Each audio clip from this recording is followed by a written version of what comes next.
আসসালামু আলাইকুম dear student. তো আজকের আলোচনার বিষয় হচ্ছে স্ট্রাকচারাল মেকানিক্স চ্যাপ্টার নাম্বার 7। তো চ্যাপ্টার নাম্বার 7 হচ্ছে আমার জড়তার ভ্রামক বা মোমেন্ট অফ ইনারশিয়া নিয়ে আলোচনা। ঠিক আছে, তো গত ক্লাসগুলোতে আমরা হচ্ছে কি তো স্ট্রাকচারাল মেকানিক্স বইটা জব প্রিপারেশন, ডুয়েট প্রিপারেশন সবখানে অনেক গুরুত্বপূর্ণ এবং হচ্ছে কি তোমাদের সেমিস্টার ফাইনাল পরীক্ষায় এই চ্যাপ্টার 7 থেকে কিন্তু একটা ম্যাথ ইনশাল্লাহ আসতে পারে। ঠিক আছে, তো দেখো চ্যাপ্টার 7-এর যে আমার ম্যাথগুলো আছে এখানে হচ্ছে আমার বের করতে বলা হচ্ছে মোমেন্ট অফ ইনারশিয়া। ঠিক আছে, মোমেন্ট অফ ইনারশিয়া বের করতে বলে। তো এখন আমাদের বুঝতে হবে সর্বপ্রথম মোমেন্ট অফ ইনারশিয়াটা আসলে কী। ঠিক আছে, তো আমি যদি সংখ্যা দিতে চাই, মোমেন্ট অফ ইনারশিয়ার সংখ্যা দিতে চাই, তাহলে বলবো কোনো ক্ষুদ্রতম ক্ষেত্রকে নির্দিষ্ট অক্ষ হতে ওই ক্ষেত্রের ভরকেন্দ্র পর্যন্ত দূরত্বের বর্গ দ্বারা গুণ করলে প্রাপ্ত রাশিকে ওই অক্ষের সাপেক্ষে উক্ত ক্ষেত্রের জড়তার ভ্রামক বা মোমেন্ট অফ ইনারশিয়া বলে। ঠিক আছে, তো মোমেন্ট অফ ইনারশিয়া আই সমান লেখা যায় ইন্টিগ্রেশন ওয়াই স্কোয়ার ডিএ। ঠিক আছে, ডি হচ্ছে আমার ক্ষুদ্রতম ক্ষেত্র, ওয়াই তো হচ্ছে আমার দূরত্বের বর্গ, আই হচ্ছে আমার ইনারশিয়া। ঠিক আছে, তো ঠিক আছে, তো তোমরা হচ্ছে যারা ভরকেন্দ্রের অধ্যায়ের ম্যাথগুলা শেষ করো নাই, ঠিক আছে, বা ওই ম্যাথগুলোতে সমস্যা আছে, তাদের এই মোমেন্ট অফ ইনারশিয়া নির্ণয় করতে সমস্যা হবে, ইনারশিয়া নির্ণয় করতে অনেক সমস্যা হবে। ঠিক আছে, তো দেখো এখানে একটা সেকশন দেওয়া আছে। ঠিক আছে, এটা হচ্ছে আমার হক বই থেকে উদাহরণ 7.15 চিত্রে প্রদর্শিত সেকশনটির ভরকেন্দ্রগামী এক্স এক্স অক্ষের মোমেন্ট অফ ইনারশিয়া নির্ণয় করো। ঠিক আছে, তো তোমরা সবগুলো সেকশন দেখে নিবা। ঠিক আছে, তো দেখো এখানে বলছে কি ভরকেন্দ্রগামী সেকশনটির ভরকেন্দ্রগামী। ঠিক আছে, ভরকেন্দ্রগামী এক্স এক্স অক্ষের মোমেন্ট অফ ইনারশিয়া বলছে কি ভরকেন্দ্রগামী। তাহলে আমাদের কী বের করতে হবে বলো তো? সর্বপ্রথম দেখতে হবে আমাদের সেকশনটা কোন অক্ষে প্রতিসম। ঠিক আছে, তো এখানে আমাদের হচ্ছে কি সেকশনটা, হ্যাঁ, ওয়াই ওয়াই অক্ষে প্রতিসম। কী বলছে? ও এক্স অক্ষের সমান্তরালে ভরকেন্দ্রগামী এক্স এক্স অক্ষে। ঠিক আছে, তাহলে বলছে এখানে কি ভরকেন্দ্রগামী এক্স এক্স অক্ষে, তাহলে আমাদের বের করতে হবে কি ওয়াই বারের মান বের করতে হবে। ঠিক আছে, ওয়াই অক্ষ বরাবর প্রথমে ভরকেন্দ্র বের করবো, এরপর হচ্ছে কি মোমেন্ট অফ ইনারশিয়া বের করবো। ঠিক আছে, তো ভরকেন্দ্রের সূত্রটা এখানে দেখো, ওয়াই বার ইকুয়াল হচ্ছে A1 Y1 plus A2 Y2 plus হচ্ছে A3 Y3 মাইনাস হচ্ছে A4 Y4 বাই হচ্ছে কত A1 plus A2 plus A3 minus হচ্ছে A4। ঠিক আছে, এখানে মাইনাসটা কেন হলো? ঠিক আছে, এখানে দেখো সেকশনের ভিতরে একটা গোল আছে। ঠিক আছে, এটা কিন্তু একটা গর্ত বা হোল ধরতে পারো। ঠিক আছে, এই জন্য এই সেকশনটা হচ্ছে 4 নম্বর সেকশন, এটা মাইনাস করে দেওয়া হয়েছে। ঠিক আছে, বাকিগুলো প্লাস হবে। তো আমাদের যেমন সেকশন থাক না কেন ওই সেকশনগুলোকে জ্যামিতিক আকারে, ঠিক আছে, বিভক্ত করে নিতে হবে। ঠিক আছে, ছোটো ছোটো সেকশনে ভাগ করে নিতে হবে। তো তোমরা এই নিচের সেকশনটা দেখলে বুঝতে পারবে। ঠিক আছে, এখানে দেখো আমরা যদি এইখান থেকে যদি আমরা ভাগ করি তাহলে কি নিচে একটা আমরা কী পাবো? আয়তক্ষেত্র পাবো না। তারপর দেখো এইখান থেকে যদি এইটা যদি ভাগ করি তাহলে একটা কী পাবো? ত্রিভুজ পাবো না। এইটা একটা কী পাইলাম? আয়তক্ষেত্র পাইলাম না। এখানে দেখছো তাহলে আমার এইখানে যেটা আমরা পাইলাম এটা হচ্ছে আমার 1 নং সেকশন, তারপর এটা হচ্ছে আমার 2 নং সেকশন, এটা হচ্ছে 3 নং সেকশন ত্রিভুজ, আর এখানে যে একটা গর্ত আছে এটা হচ্ছে 4 নং সেকশন। ঠিক আছে, সবগুলোর মাপ দেওয়া আছে। ওকে, এখন দেখো আমার এই ওয়াই বারের মানগুলো বের করতে হবে। ওকে, তাহলে এখন ওয়াই বারে এখানে দেখো ক্ষেত্রফল আছে, এখানে সেকশন কয়টা? 4টা সেকশন না, তার মানে কি 4টার ক্ষেত্রফল বের করতে হবে এবং হচ্ছে কি ওয়াই এর মানগুলো বের করতে হবে। দেখো এখানে বলছে কি A1, তো A1 হচ্ছে কোনটা? এইটা প্রথম সেকশনটা। তাহলে প্রথম সেকশনের যেহেতুটা আয়তক্ষেত্রের ক্ষেত্রফলের সূত্র কি? দৈর্ঘ্য আর হচ্ছে প্রস্থ, তাহলে 8 আর 8 64। ওকে, তারপর দেখো A2, তাহলে A2 সেকশন কোনটা? এইটা 2 নং সেকশনটা। এর মাপ কত আছে? এখানে হচ্ছে 4 আর 3 7, এদিকে হচ্ছে 4, তাহলে 4 7 28, দেখো 28 বর্গ সেমি।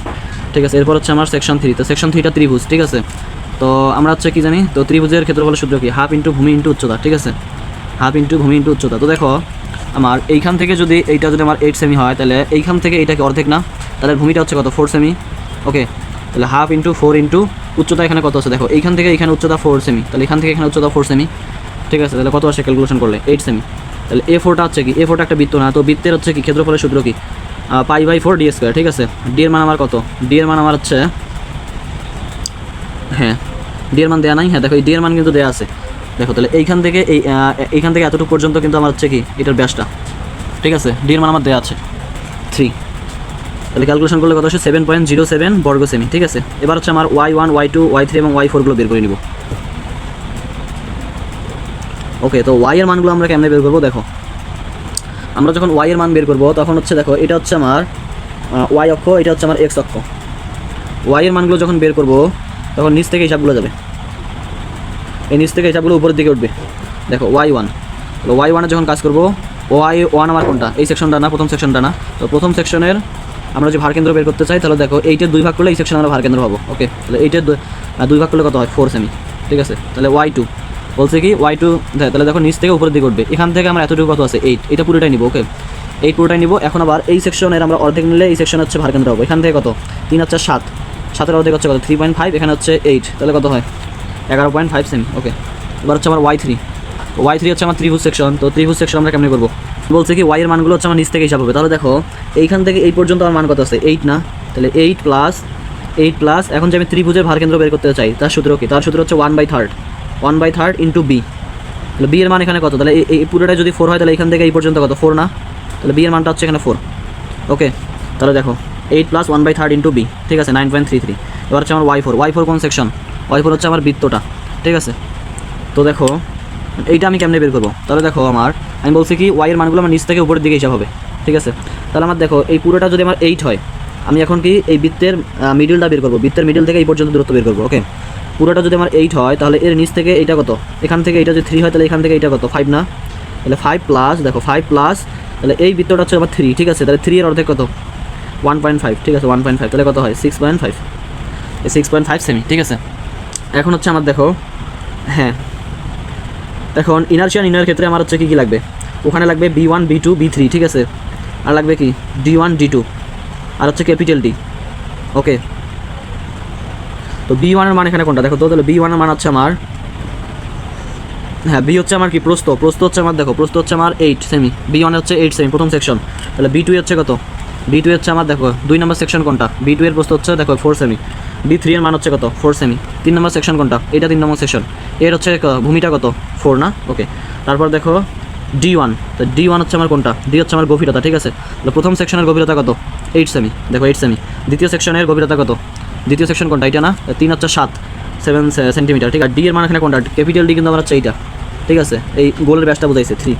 ওকে, এই সেকশনটা ছিল, ঠিক আছে। দেখো কি বলছে, হ্যাঁ এখন হচ্ছে আমরা মোমেন্ট অফ ইনার্শিয়া বের করবো। ভরকেন্দ্র বের করার পর ভরকেন্দ্রকে আমি এক্স অক্ষে মোমেন্ট অফ ইনার্শিয়া, এখানে বলছে এক্স অক্ষে, ঠিক আছে। এক্স অক্ষ তো আমরা বুঝি, ঠিক আছে। দেখো এটা হচ্ছে আমার ভার্টিক্যালটা হচ্ছে আমার ওয়াই অক্ষ, আর এই যে হরিজন্টালটা এটা হচ্ছে আমার এক্স অক্ষ, এটা হচ্ছে ওয়াই অক্ষ, ঠিক আছে। তো এখন হচ্ছে আমার IX ইকুয়াল, এখন দেখো এখানে সূত্রগুলো কেমনে বসাবো।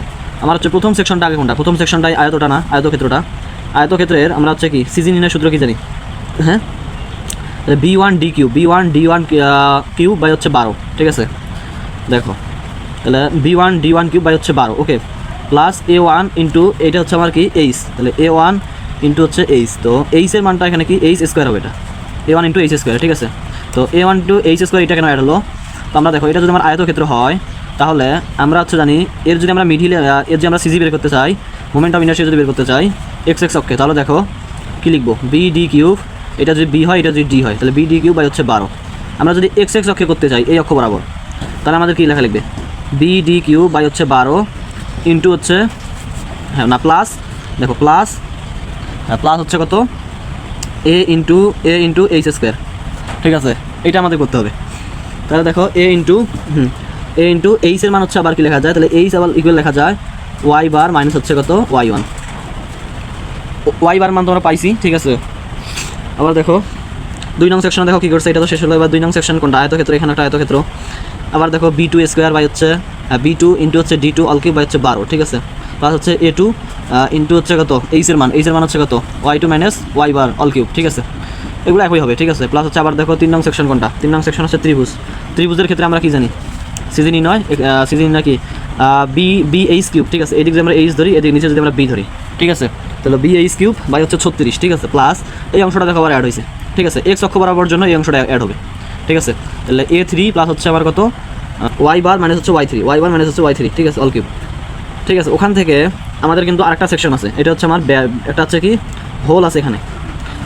হোলটা এখন আমাদের মাইনাস করতে হবে। দেখো তাহলে হোলের আমাদের সিজি সূত্র কি? πd/4 ভাগ হচ্ছে 64, ঠিক আছে। প্লাস এখন দেখো এটা কিন্তু আমরা হচ্ছে কি সিজি এর সূত্র বসাইলাম, πd/4 বাই হচ্ছে 64 প্লাস আমাদের এক্স অক্ষ বরাবর বলছে, এক্স অক্ষের জন্য আমাদের এই অংশটা আরও অ্যাড হবে, ঠিক আছে। A4 ইন্টু হচ্ছে এইচ স্কোয়ারের সূত্র কি? তাহলে ওয়াই বার মাইনাস হচ্ছে Y4 অল স্কোয়ার, ঠিক আছে। তো এখন হচ্ছে মানগুলো বসাই দিব, মানগুলো বসাই দিলে উত্তর কত আসবে? 1622.8 সেন্টিমিটার/4, ঠিক আছে। তো মোমেন্ট অফ ইনার্শিয়া আমরা যখন নির্ণয় করবো এর এককটা হচ্ছে কি? যদি সেন্টিমিটার থাকে তাহলে সেন্টিমিটার/4 হবে, যদি মিটার থাকে তাহলে মিটার/4 হবে, যদি মিলিমিটার থাকে তাহলে মিলিমিটার/4 হবে।